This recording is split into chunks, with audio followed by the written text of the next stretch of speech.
Dining टेबलवर एक सुखद वातावरण होतं. मी आणि माझी दिराणी दोघे मिळून टेबल सजवत होतो. मला बराच वेळ असा अनुभव होत होता की माझे पती आणि दीर एकमेकांमध्ये काहीतरी बोलत आहेत आणि त्यांच्या बोलण्यात मीच लक्ष केंद्रित आहे.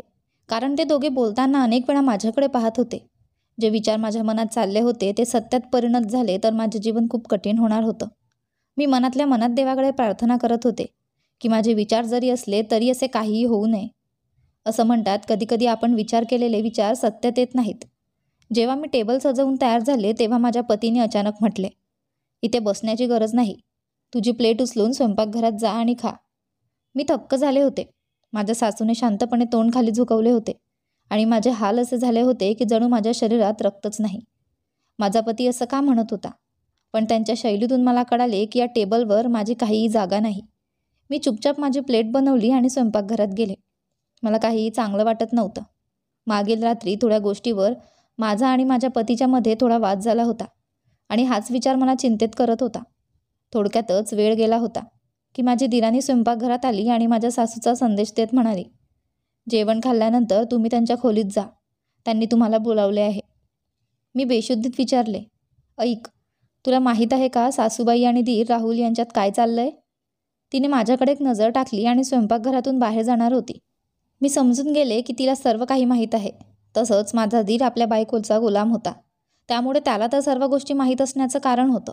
कारण माझ्या दीराने आपल्या पत्नीला सर्व काही सांगितलं असेल. मी ताबडतोब तिचा हात पकडला आणि विनंती करणाऱ्या स्वरात म्हणाले, बघ, तू माझ्यासाठी माझ्या लहान बहिणीसारखी प्रिय आहेस. मी तुला कधीही वाईट नाहीच विचारलं. उलट प्रत्येक कठीण प्रसंगात तुला मदत केली आहे. देवासाठी फक्त मला इतकं सांग की विषय काय आहे? ती कोणत्या तरी प्रकारे स्वयंपाकघरातून बाहेर जाण्याच्या इच्छेत होती. पण माझ्या विनंतीच्या अंदाजावर ती थांबली आणि माझ्याकडे पाहून म्हणाली, मला तुला सांगण्याचं मन नाही, त्यामुळे मला त्रास देऊ नका. आता सासूच्या खोलीत तुम्हाला सगळं कळेल. जरी मी तडफडत बोलले, कृपया सांग, माझं मन शांत होईल.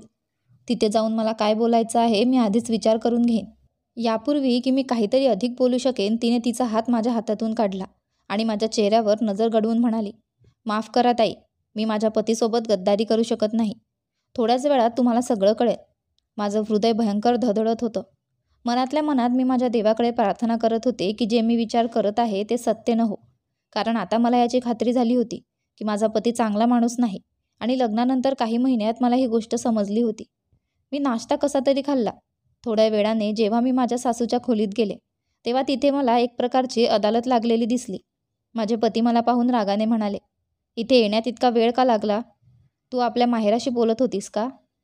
त्याचे बोलणे अपमानास्पद होते. मी चुपचाप माझ्या सासूच्या समोर उभी राहिले. नंतर त्यांनी जे म्हटलं त्याने माझ्या पायाखालची जमीन खेचली. माझ्या मनात या गोष्टीचा अंदाज होता, पण जेव्हा ती गोष्ट वास्तवात माझ्यासमोर आली तेव्हा माझे हाल भयंकर झाले. मी बेबसीने बोलले, आई, माझं लग्न झालं आहे. माझ्या भावाने माझ्या लग्नावर खूप पैसे खर्च केले आहेत. माझ्या आईने मोठ्या कष्टाने आपलं घर तयार केलं आहे. मी कधीही माझ्या आई आणि भावाच्या समोर उभी राहून माझा हिस्सा मागणार नाही. जर त्यांना योग्य वाटलं तर ते मला देतील. तुम्ही मला यासाठी भाग पाडू शकत नाही आणि मी कधीही यासाठी सहमत होणार नाही. तेव्हा अचानक माझे पती त्यांच्या जागेवरून उठले आणि गरजत म्हणाले, मी सांगितलं आहे की तुला तिथे जावंच लागेल. आणि त्यांच्या या बोलण्याने मला आणखी भयंकर भीती वाटली. जसाच राहुल अचानक त्याच्या जागेवरून उठला आणि गरजत म्हणाला, त्याचा अंदाज मला भयंकर भीती देणारा होता. तरीही मी स्वतःला मजबूत ठेवून उभी राहिले. ते रागात म्हणाले, मी तुला सांगितले आहे की तुला तिथे जावे लागेल. त्यांचे शब्द ऐकून मी थरथर कापले. मी त्यांच्यासमोर गिडगिड करत म्हणाले, तुम्ही मला तिथे का पाठवू इच्छिता? का तुम्हाला मला त्यांच्यासमोर चुकीचे सिद्ध करायचे आहे? त्यांच्याजवळ काही साधन असतील तर ते मला स्वतः देऊन टाकतील. तुम्हाला याबद्दल काय घेणे देणे आहे? हे ऐकल्यावर माझ्या पतीने मला जोरदार थप्पड मारली, ज्यामुळे मी लगेच जमिनीवर कोसळले. मी आश्चर्यचकित त्याच्याकडे पाहत होते. हा तोच माणूस होता ज्याने माझ्याशी प्रेमविवाह केला होता आणि आज माझ्या नकारावर त्याने मला थप्पड मारली होती. माझे आश्चर्य स्वाभाविक होते. मी विश्वास न ठेवता आपल्या गालावर हात ठेवून त्याला पाहत होते. ते माझ्याकडे बघत रागात म्हणाले, तुला काय वाटले मी तुझी बडबड इतक्या सहजतेने ऐकून घेईल? कान उघडून ऐक. तुझा हिस्सा जाऊन तुझ्या भावाकडून माग. जर त्याने तुला तुझा हिस्सा दिला नाही तर तुला या घराच्या दारात पाऊल ठेवण्याची गरज नाही. मी तुला या घरात येण्याची परवानगी देणार नाही. उलट तुला धक्काबुक्की करून बाहेर काढीन. मला व्यवसाय करायचा आहे आणि त्यासाठी मला पैशांची गरज आहे. ती तू तुझ्या आईकडून आणणार आहेस. तुझा हिस्सा मागशील त्यानंतरच तू माझ्यासोबत माझ्या घरात राहू शकते. जर तू हे करू शकत नसशील तर येथे येण्याची गरज नाही. माझा पती जो मला अनंत प्रेम करत असे, मला मिळवण्यासाठी रात्री रात्री देवाकडे प्रार्थना करत असे, आज मला या प्रकारे रोंदत होता. आज मला समजले की चंद्र मिळाल्यावर तो चंद्रासारखा वाटत नाही. काही पैशांमुळे त्याने मला फेकून दिले होते. माझ्या गळ्यातून दाबून गेलेल्या सिसक्यांनी खोलीत गुंजायला लागल्या आणि ते माझ्याकडून चेहरा फिरवून बसले. जेव्हा मी सहन करू शकले नाही तेव्हा मी फुटून फुटून करून रडून लागले. आज मला माझ्या परिस्थितीवर अत्यंत दया येत होती. माझ्या आईने आणि भावाने मला या माणसाशी विवाह करण्यापासून रोखले होते. सर्वांचे म्हणणे होते की हा माणूस स्वभावाने लालची दिसतो आणि त्याचे घर देखील खूप जुन्या विचारांचे आहे. पण मीच मूर्ख होते, जो या माणसाच्या प्रेमात वेडी झाले होते. आणि आज जेव्हा त्याची खरीखुरी वास्तविकता माझ्या समोर आली तेव्हा मला स्वतःवर खूप पश्चाताप होत होता की मी कुठे सापडले आहे. काही वेळा तो माझ्या आसवांना सहन करत होता आणि मग अचानक त्याने माझ्या केसांना घट्ट धरले आणि रागात म्हणाला, मी तुला इतके मारले की तू रडत आहेस? मी काही मेला आहे का? त्याचे शब्द माझ्या हृदयाला चिरत होते. रागात मी त्याच्याशी वाद केला आणि माझ्या खोलीत जाऊन दरवाजा बंद केला. तिथे बसून मी अनेक तास रडले. मी माझ्या परिस्थितीवर खूप खेद व्यक्त केला. सुमारे 1 तास मी खोलीत बंद राहिले आणि जेव्हा मी परत बाहेर आले तेव्हा ते तिथे नव्हते. कदाचित ते त्यांच्या आईकडे बसले असतील. माझी सासू एक चांगली महिला नव्हती. तिनेच माझं आनंदी घर उद्ध्वस्त केलं होतं. सुरुवातीच्या दिवसात माझा पती मला डोळ्यांवर बसवायचा आणि माझ्या अस्तित्वाचा अभिमान बाळगायचा. माझी सासू कधीही माझ्या गैरगोष्टी करायची तर माझा पती माझ्यासाठी तिच्याशी भांडायचा. पण जसजसे दिवस जात गेले तसतसे माझ्या सासूने त्यांच्या मनात माझ्या विरोधात इतके विष भरले की आता ते मला प्रत्येक वेळी राग करत राहत होते. माझी आणि माझ्या दीराचे लग्न एकत्र झाले होते आणि माझ्या दीराचा स्वभाव वेगळा होता. घरातील सर्व लोक त्याच्याकडून भीती बाळगायचे. सुरुवातीला माझ्या सासूने त्यालाही तिच्या गोष्टी ऐकायला भाग पाडायचा प्रयत्न केला, पण त्याने आपल्या आईच्या गोष्टींवर लक्ष दिले नाही आणि आज तो आणि त्याची पत्नी आनंदाने आपले जीवन जगत आहेत. आमच्या लग्नाला 1 वर्ष झाले, पण अद्यापपर्यंत देवाकडून आम्हाला मूल झाले नव्हते. हे एक कारण होते की माझी सासू नेहमी माझ्यावर हावी राहायच्या. त्या माझ्या प्रत्येक गोष्टीवर रोकटोक करायच्या. कधी कोणत्या बाबाकडे तर कधी कोणत्या डॉक्टरकडे घेऊन जात असायच्या. मी माझा संपूर्ण वैद्यकीय तपासणी करून घेतली होती आणि माझा पती देखील तसाच होता. त्यांनाही संतती हवी होती म्हणून त्यांनी आपल्या मर्दानगीची पर्वा न करता आपला चेकअप करून घेतला होता. पण आम्ही दोघेही पूर्णपणे ठीक होतो. फक्त देवाच्या मर्जीने उशीर होत होता. पण माझी सासू याला मान्य करायला तयार नव्हती.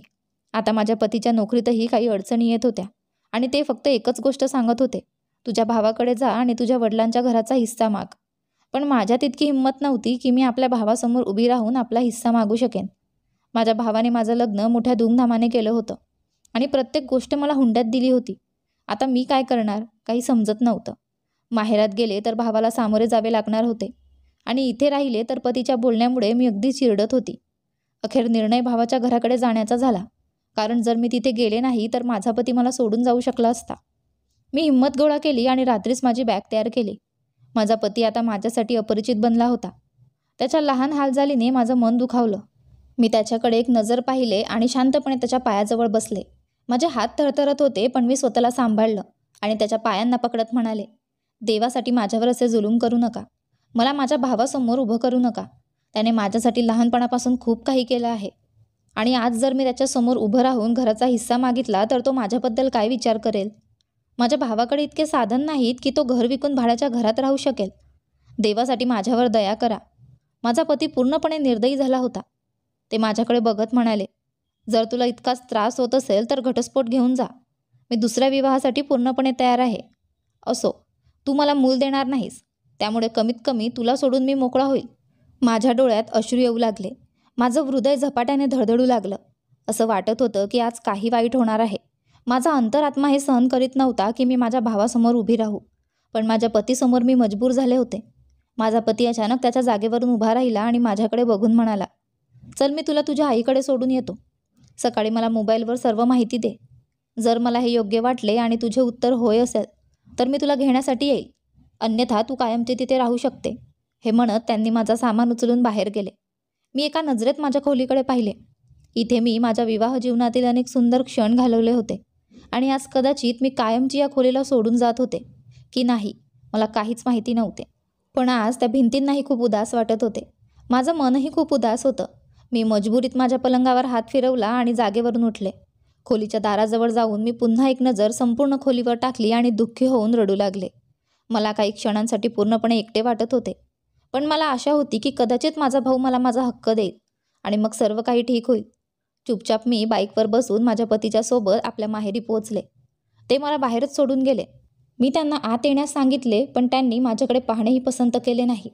त्यांचं हे अपरिचित वर्तन माझ्यासाठी सहन करण्यायोग्य नव्हतं. पण मी कठीणाईत स्वतःला सांभाळलं आणि माझ्या अश्रूंना पुसून घरात प्रवेश केला. माझी आई बाहेर चौरसात बसलेली होती. मला बघताच त्यांच्या चेहऱ्यावर हसू फुलले. मी 4 महिन्यांनंतर माहेरी आले होते. माझ्या पतीला माझं माहेरी वारंवार जाणं अजिबात आवडत नव्हतं. लग्नाच्या सुरुवातीच्या दिवसात त्याने मला 1-2 वेळा माहेरी जाण्यावर लक्ष दिलं होतं की आपल्या घरच्या सुनेचं वारंवार माहेरी जाणं चांगलं मानलं जात नाही.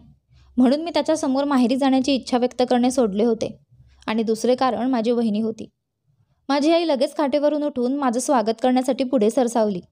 तिच्या गळ्यात पडताच मी पुन्हा रडू लागले. माझ्या हिचक्यांना आवर आले. माझी आई मला इतकं रडत पाहून लगेच गळ्यात घेऊ लागली आणि तिने मला कारण विचारायला सुरुवात केली की मी इतके का रडत आहे. पण माझ्याकडे काही उत्तर नव्हतं. फक्त मी रडत राहिले. आईने मोठ्या अडचणीने मला सांभाळलं आणि चौरसातल्या खाटेवर बसवले. त्यांनी वहिनीला आवाज देऊन माझ्यासाठी पाणी मागवलं. वहिनीही खूप चिंतेत झाल्या होत्या. त्यांनी नेहमीच मला हसत खेळत किंवा भांडतच पाहिलं होतं. कधीही माझ्या डोळ्यात अश्रू पाहिले नव्हते. त्यामुळे त्यांच्या चेहऱ्यावरही माझ्यासाठी चिंता स्पष्ट दिसत होती. त्यांनी लगेच आपल्या खोलीत जाऊन माझ्या भावाला बाहेर बोलावलं. मी रडत रडत खूप थकले होते. त्यांनी मला पाणी पाजलं आणि थोड्या वेळासाठी आपल्या गोदीत झोपवलं. माझा भाऊ आला तर त्याने लगेच माझ्या डोक्यावर हात ठेवला आणि रडण्याचे कारण विचारलं. त्याला बघितल्याबरोबर मला पुन्हा जोरात रडू आलं आणि मी त्याच्या छातीवर झोंबले. तो मला गळ्यात घालून भाऊ म्हणून त्याचं कर्तव्य निभावत होता. त्याच्या जवळून मला नेहमी पप्पांचा सुगंध येत होता. वडिलांचा खूप आधीच मृत्यू झाला होता आणि त्यानंतर माझ्या भाऊनेच माझी आणि आईची जबाबदारी उचलून घेतली होती. वहिनी येण्यापासूनही त्याने आम्हाला कधीही दुर्लक्षित केलं नाही. उलट त्यांच्या उपस्थितीतच माझं लग्न मोठ्या धूमधामाने झालं. आणि आज मी त्यांच्यासमोर कोणत्या कारणाने आले होते हा विचार करून माझं मन त्रासात येत होतं. थोड्या वेळाने त्याने मला शांत केलं आणि मला विचारलं, राहुल कुठे आहे? तू एकटीच आली का? त्याच्या गंभीर आवाजात मी त्याचा चेहरा पाहिला. त्याच्या कडक चेहऱ्यावर माझ्यासाठी चिंता स्पष्ट दिसत होती आणि हे सर्व मला सहन होत नव्हतं. मी डोकं झुकवून नाही म्हणून मान हलवली आणि दबक्या आवाजात बोलले, तो दरवाजावरून सोडून गेला आहे. त्याने सांगितलं की जर मी घराच्या उंबरठ्यावर पाऊल ठेवले तर तो मला घटस्फोट देईल आणि कारण फक्त हेच आहे की माझ्याकडे पैसे नाहीत. तो मला पैसे मागत आहे. त्याच्या नोकरीत काही दिवसांपासून अडचणी येत आहेत. त्याने म्हटलं की तुझ्या भावाकडे जा आणि एवढं म्हणून मी पूर्णपणे शांत झाले. मी त्याच्याकडे पाहिले तर तो मला गंभीरपणे पाहत होता. त्याच्या चेहऱ्यावर गंभीरता होती. जेव्हा मी शांत झाले तेव्हा त्याने म्हटले, पुढे बोल, मला ऐकायचे आहे. तुझा भाऊ अजून जिवंत आहे. तुला अशा प्रकारे त्रास करून घेण्याची गरज नाही. त्याने माझ्या डोक्यावर हात ठेवला आणि मला दिलासा दिला. या प्रकारे मी हिचक्यांसह रडत रडत माझ्यासोबत काय घडले ते सांगायला लागले. मी त्याला सांगितलं की कसे मी त्या घरात रोज रोजच्या यातना सहन करीत आहे. माझी सासू माझ्यासोबत कसा व्यवहार करते. माझ्या नणंदा मला ओझं मानून टोमणे देतात आणि आता माझ्या पतीने मला घरातून काढून टाकले आहे की जर मी माझ्या भावाकडून पैसे मागितले नाही, माझ्या हक्कासाठी उभी राहिले नाही आणि घर विकायला सांगितले नाही तर तो मला घटस्फोट देईल. माझा भाऊ हे सर्व ऐकून एकदम सन्न झाला. त्याच्या चेहऱ्यावर चिंता होती. तो माझ्याकडे पाहत म्हणाला, माझ्याकडे हे घरच तर शेवटचे ठिकाण आहे. माझी 2 मुले आहेत. तुझी वहिनी आहे, आई आहे. जर मी हे घर विकलं तर मी काय करणार? इतकी महागाई आहे. दुसरा घरसुद्धा खरेदी करू शकत नाही. त्याच्या स्वरात फक्त चिंता होती, ज्याला ऐकून माझं हृदय तुटलं. मी शांत झाले आणि थोड्या वेळाने त्याने जे सांगितलं ते ऐकून माझा संपूर्ण आत्मा हलवून टाकला. मला असं वाटलं की मी जमिनीत धसत आहे आणि घराची छत माझ्यावर पडत आहे. ज्या सत्यापासून मी पळत होते ते वास्तव माझ्यासमोर उभं राहिलं होतं आणि याच विचाराने माझ्या डोळ्यात पाणी आलं. पण मी माझ्या भावाला काय सांगू? त्याने तर मला स्पष्टपणे सांगितलं होतं आणि माझा पती जो माझी वाट पाहत होता, जर त्याला ही सत्यता माहिती झाली तर तो मला त्या क्षणी घटस्फोट देईल. कदाचित तो माझ्या म्हणून प्रेमात पडला होता, कारण माझ्याकडे इतकं मोठं घर होतं जे विकून मी त्याला खूप सारा पैसा देऊ शकले असते. पण आज जेव्हा माझ्या भावाने मला ते सत्य सांगितलं ज्यापासून मी स्वतःला लपवत होते, तेव्हा माझं हृदय तुटलं. माझे हात अनायसेच त्याच्यासमोर जोडले गेले, ज्याला पाहून त्याने लगेच माझे हात पकडले. वास्तवात मी माझ्या आईवडिलांची खरी मुलगी नव्हती. भावाचा जन्म झाल्यावर आमच्याकडे दुसरे कोणतेही संतती झाली नाही. पप्पांच्या मित्राचा म्हणजेच माझ्या खऱ्या पप्पांचा मृत्यू एका कार अपघातात झाला होता. माझी आई मला जन्म देतानाच निधन पावली होती. तेव्हा पप्पांचे मित्रच होते ज्याने मला दत्तक घेतलं आणि आपल्या घरी आणलं. भावाला माझ्या रूपात एक बहीण मिळाली होती आणि आईची इच्छा मला पाहून पूर्ण झाली होती. या लोकांनी मला कधीही हे जाणवून दिलं नाही की मी दत्तक घेतलेली आहे. नेहमी मला सगळी मुलीप्रमाणे मान दिला होता. पण आज जेव्हा मी आपल्या घराचा प्रश्न उचलला तेव्हा माझ्या भावाने स्पष्टपणे सांगितलं की पूजा, तू आमची सगी बहीण नाहीस आणि नाही आम्ही तुला कायद्याच्या कारवाईनंतर दत्तक घेतलंय. तू बेसहारा होतीस आणि पप्पांनी त्या दिवशी तुला घरी घेऊन आले होते आणि तेव्हापासून तू आमच्या घरी राहत होतीस.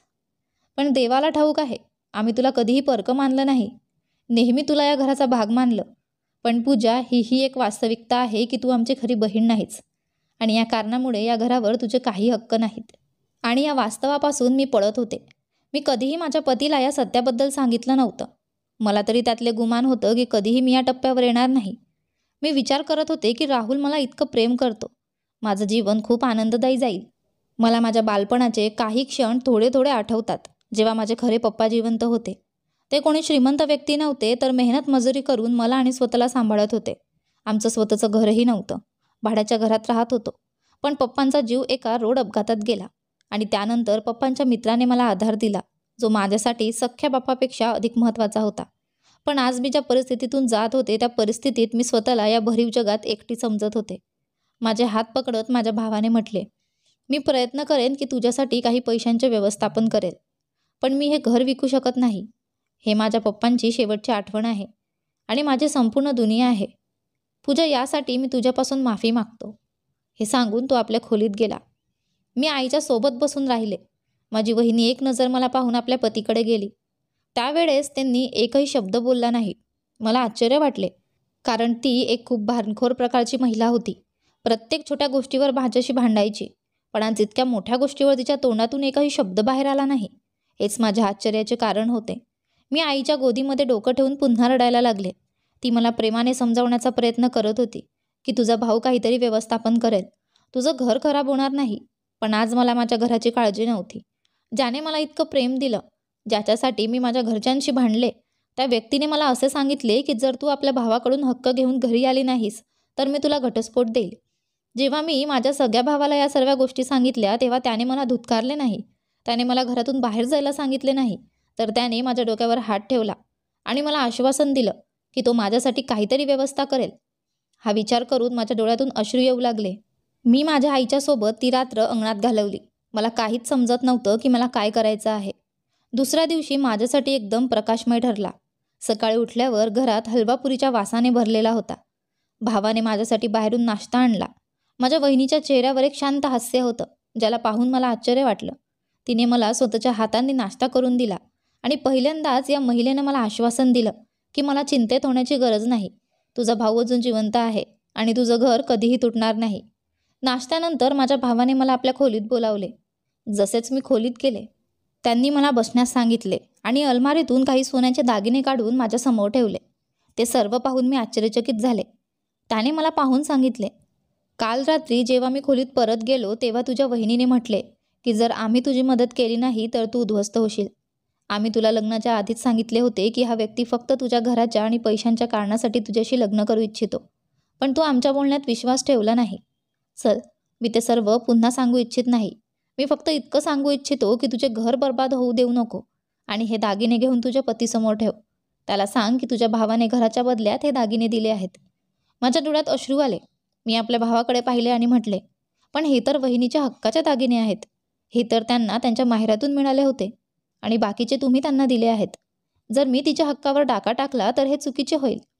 तशाच क्षणी माझ्या वहिनीने माझ्या खांद्यावर हात ठेवत म्हटली, बेशक पूजा, मी तुझ्याशी खूप भांडते. लहान मोठ्या गोष्टींवर तुझ्याशी भांडते. तुझ्या येण्यावर माझा चेहरा ताणते. पण विश्वास ठेव, तू मला खूप प्रिय आहेस, कारण मी माझ्या पतीवर अत्याधिक प्रेम करते.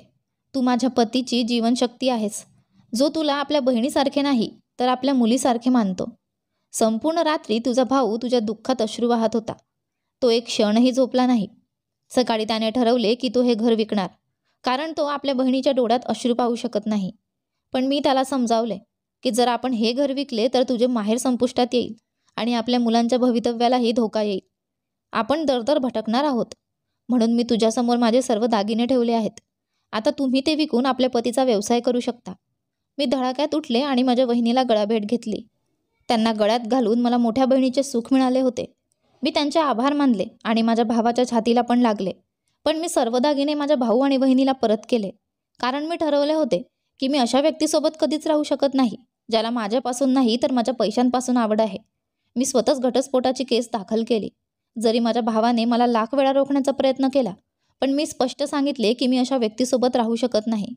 माझ्या या निर्णयावर सर्व शांत झाले आणि मी राहुलकडून घटस्फोट घेतला. त्यांचे संपूर्ण घर शांततेत आले. कोणालाही विश्वास बसत नव्हता की मी इतका मोठा निर्णय घेऊ शकते. घटस्फोटाचे 2 नोटीस पाठवल्यानंतर राहुल मला घेण्यासाठी आले. त्यांनी मला माफी मागितली आणि वचन दिले की ते पुन्हा कधीही घराच्या प्रश्नावर चर्चा करणार नाहीत. पण मी त्यांची एकही गोष्ट ऐकली नाही आणि त्यांना परत पाठवले. घटस्फोट झाल्यानंतर अजून 2च महिने झाले होते की माझ्यासाठी विवाहाचे प्रस्ताव आले.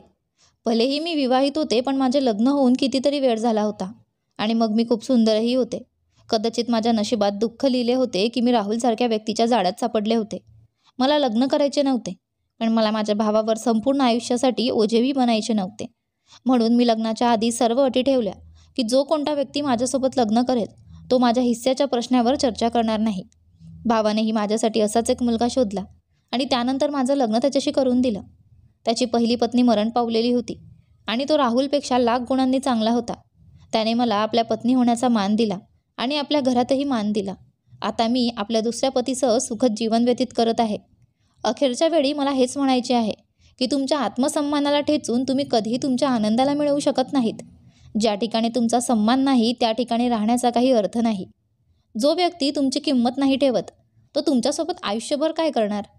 अशा व्यक्तीस सोडण्यातच भलाई आहे. जर मी राहुलला सोडण्याचा हा कठोर निर्णय घेतला नसता तर त्याने संपूर्ण आयुष्यभर मला आपल्या पायांची चप्पल बनवून ठेवले असते. मला कधीही तो प्रेम आणि सन्मान मिळाला नसता ज्याची मी हक्कदार होते. आणि आज माझ्या हृदयाला खूप शांती आहे की मी अशा नीच व्यक्तीस सोडले. आशा करते की तुम्हाला आमची कथा आवडली असेल. कथा आवडली असेल तर व्हिडिओला लाईक करा आणि चॅनलवर नवीन असाल तर चॅनलला सबस्क्राईब करा. आणि हो, नोटिफिकेशन बेल दाबा जेणेकरून पुढील व्हिडिओची अपडेट तुम्हाला आधी मिळेल. धन्यवाद.